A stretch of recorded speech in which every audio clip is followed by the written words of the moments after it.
قد تكون هذه أقدم حرب في التاريخ. القدس التي تعرضت للاحتلال 24 مرة بقي أهلها في صراع أزلي مع كل عابر على أرضهم.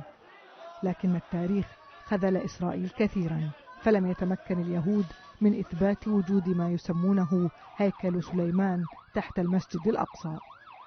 الحفريات الإسرائيلية تعمل منذ العام 1967 حول الأقصى وربما تحته سرا، ولم تكلل عمليات البحث والتنقيب هذه بأي نتيجة، وربما لهذا سعى المتطرفون اليهود لوضع يدهم بالقوة على القدس وأقصاها.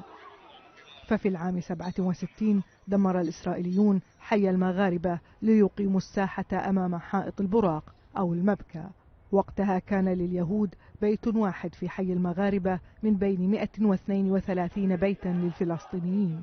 وتسعى إسرائيل كذلك لربط باب العمود المدخل الرئيسي للمسجد الأقصى بحائط البراق، ولكي يقوموا بهذه الخطوة عليهم أن يمروا فوق مئات البيوت والمحلات الفلسطينية وكذلك أملاك الدولة. أملاك الدولة هنا هي الأملاك التي كانت مسجلة باسم الحكومة الأردنية والبلدية الأردنية قبل احتلال القدس. وكذلك فإن إسرائيل التي تربطها بالأردن معاهدة سلام تعترف بإشراف المملكة الأردنية على المقدسات الإسلامية في القدس. ولعل هذا ما يجعل إسرائيل تتروى، فخطوة كهذه كفيلة بإثارة حفيظة دول العالم وإنهاء مفاوضات السلام إلى الأبد. كما أن إسرائيل تخشى أن يتحول الغضب الفلسطيني إلى عمليات انتقامية.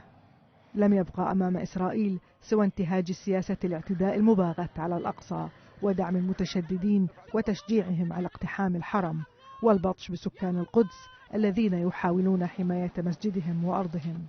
كما لم يبقى أمام المقدسيين سوى المرابطة في أماكنهم المهددة في انتظار أن تتغير موازين القوى أو يلتفت العالم إلى مأساتهم.